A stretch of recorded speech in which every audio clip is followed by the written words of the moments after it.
يا عوكل، يا عوكل، يا عوكل. ايوه معك. ما امك بصيح مال جدة امك. احنا في البيت جانا جنبك. ما بتفعل الحين بين حقك من اول. شكلك مشغول. لا مزاز. ايه تفرج لفخر اليمن واضح حميدي. قالوا له سيارة لك زز وبيت وفلة وجنسية. اسمع لك. هو وقت المزين ذا الحين. انت داري ان معي موضوع مهم جدا وش حاجك به. مالك يا برزوني؟ مالك بتلخفش؟ نسيت نفسك او كيف؟ اسمعني لا تلخفش. انت داري انني برزه ابن زره البرزاني واكبر زري في صنعاء. اسمع لك الزري، انا وصلت لي معلومات ان اخر زري تحصفه كري ومات. اما انت مدري او كان الزبجاني وقت الزبد ذا رحمه الله يرضاه. انت داري من انا ومن انت. انا قبيلي كيره. ما انت اسعم. انت برزه وانا عوكل. وبعدين يا حبيبي هذه مش قبيله، هذه تسمى عنصريه يا مهضرب يا الحين مالك تدافع علي. يسعى منه اخوك وابن خالك. وبعدين يا حياتي هذا الذي انت بتدافع عليه المزين الجزار قد طلع بنفسه وفهم على روحه وقال انه مشوا من بيت الحميدي وطلع يعتذر لهم وقال انه من بيت القملي. بصارت ما عاد حتى لقى له لقب ما عاد لقى له المزين الجزار هذا المبرع. ما عاد لقى له لقب. رجع يسمي نفسه قملي. عاد لو كان يسمي نفسه من بيت البر عاد تنضغط قملي. ومن قال لك هذا الكلام؟ هو بنفسه تحاكى بلسانه. واذا مشك مصدق يا حبيبي شاهد وفتح عينك وهو بيتكلم بنفسه. اسكا وريني. السلام عليكم ورحمة الله وبركاته. كل المتابعين وكل المحبين، تحيات لآل بيت الحميدي. واعتذار بسيط بسبب انه اسم ملاطق حميدي القملي من حراس وليس الحميدي. حياتي.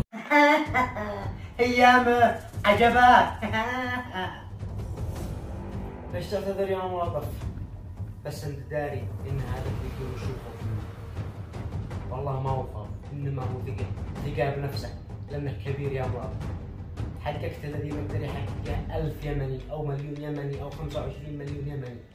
يكفيك فخر وعزة وكرامة انك سرت الى كاس العالم وريتهم ما هو التراث اليمني، الفن اليمني الاصيل، ورفعت علم بلادك. يكفيك فخر وعزة وكرامة. لا صدقش. هؤلاء كلهم حاسدين لك لانك انسان ناجح وحققت نجاح. وبعدين لا تنسى ايش قال المثل ان لم يكن لك اعداء فاعلم انك فاشل. وانت اعدائك قلتهم ما شاء الله يقلب حجر في 1000 واحد يتكلم عليك، لكن انت سكر اليمن يا ابو راسي. تحياتي لك يا ملك البرع اليمني يا ملاط. ما شيء ما قطع ولا شيء. كم جهد يا راشي. انت اسكت ولا اسمع لك كلمه. قصك اني هذه قبيله ولا هذه رجاله؟ والله ما انت رجال ولا يمكن انك تدخل بين الرجال. انت وامثالك انتم بس حاسدين، تحسدوا الرجال بس حين وصل الى مراتب عاليه وحقق نجاح كبير. يكفي فخر وعزه نفس ما قلت اول. الناس رفع علم اليمن امام العالم كامل وشارك في كاس العالم. وراهم ما هو التراث اليمني الاصيل، الفن الاصيل. يا حاسدين يا توب عليكم يا كلب. الحين مالك بصيح. انت داري ان هذه عاداتنا وتقاليدنا من زمان. انت عادي تعرفني. قلت لك اسكت قبل ما اقوم اصر. يعني عجي العادات والتقاليد اعظم من كلام رسول الله. من قال صلي على النبي مالك؟ لانك نسيت ايش قال رسول الله صلى الله عليه وسلم. ايش قال؟ قال رسول الله صلى الله عليه وسلم لا فرق بين عربي ولا عجمي ولا ابيض ولا اسود الا بالتقوى. هذا عقلك ارجع الى صوابك. ما عيش العادات والتقاليد التي دمرت اليمن. ارحم الراحمين ما يغيرش الوضع اللي حاصل في اليمن الا لما غيرنا الاسلام. من الاسلام هذا الكبير والطول والراعي عن الاستحلال. لا ما حنطلعش في الكل، والمفروض انك تستغله لانه يمثلك انت. ايوه يمثلك انت، يمثل كل يمني، يمثل الشعب اليمني كامل، لانه يوري العالم كامل ما هو التراث اليمني، ما هو الفن اليمني. يا عيباه يا عيباه يا عيباه، والله انت سبب الله يا رب يا رب. اقسم بالله يا عوكل ان انا كنت حمار انسان جاهل عنصري، لكن قل لي هؤلاء الذي عادوا بك وهم يتكلموا في مواقع التواصل الاجتماعي اشهد كلهم يا اخي ما يا عيباه يا عيباه. هذه سهله، هذه سهله. انت يا حضره القبيله ايش قدمت لبلادك؟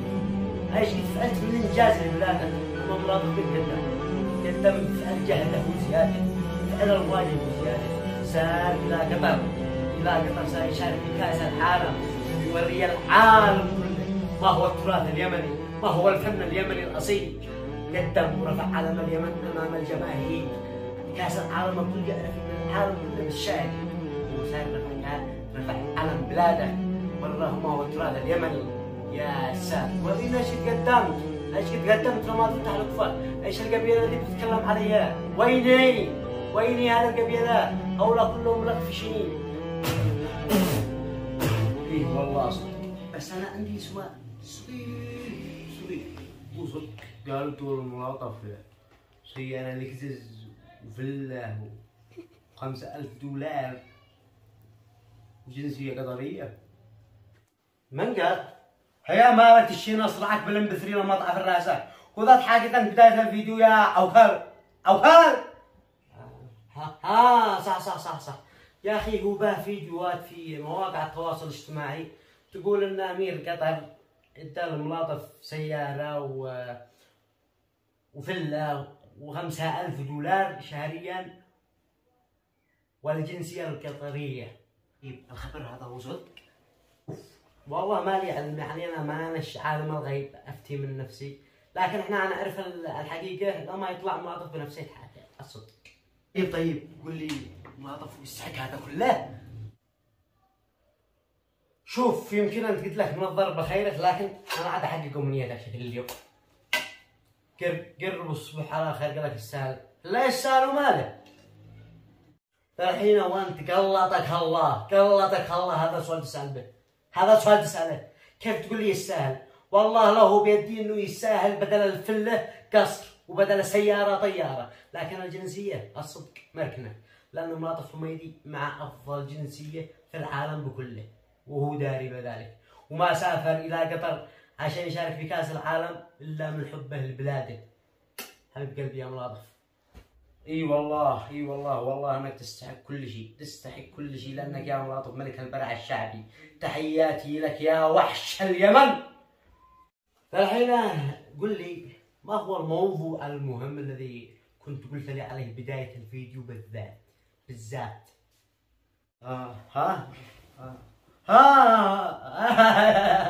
اي صح. كنت اقول لك امس اسبانيا اعلنت يعني سمحت للمسلمين ان يصلوا جميع الصلوات ما عدا صلاة واحدة، وهي صلاة المغرب. ليش؟ لأن المغرب دعسوا اسبانيا دعس وخرجوه من كأس العالم وروحوا يبكوا. وهذا الخبر المهم. بس كنت اقول اذا عجبك الفيديو لا تنسى ضغط زر اللايك والتعليق ونشر لكل اصدقائك. لحظة باقي الاشتراك بالقناة وتفعيل زر الجرس ليصلك كل جديد المبدأ. رافت العقبي، مع تحياتي لكم اخوكم رافت العقبي.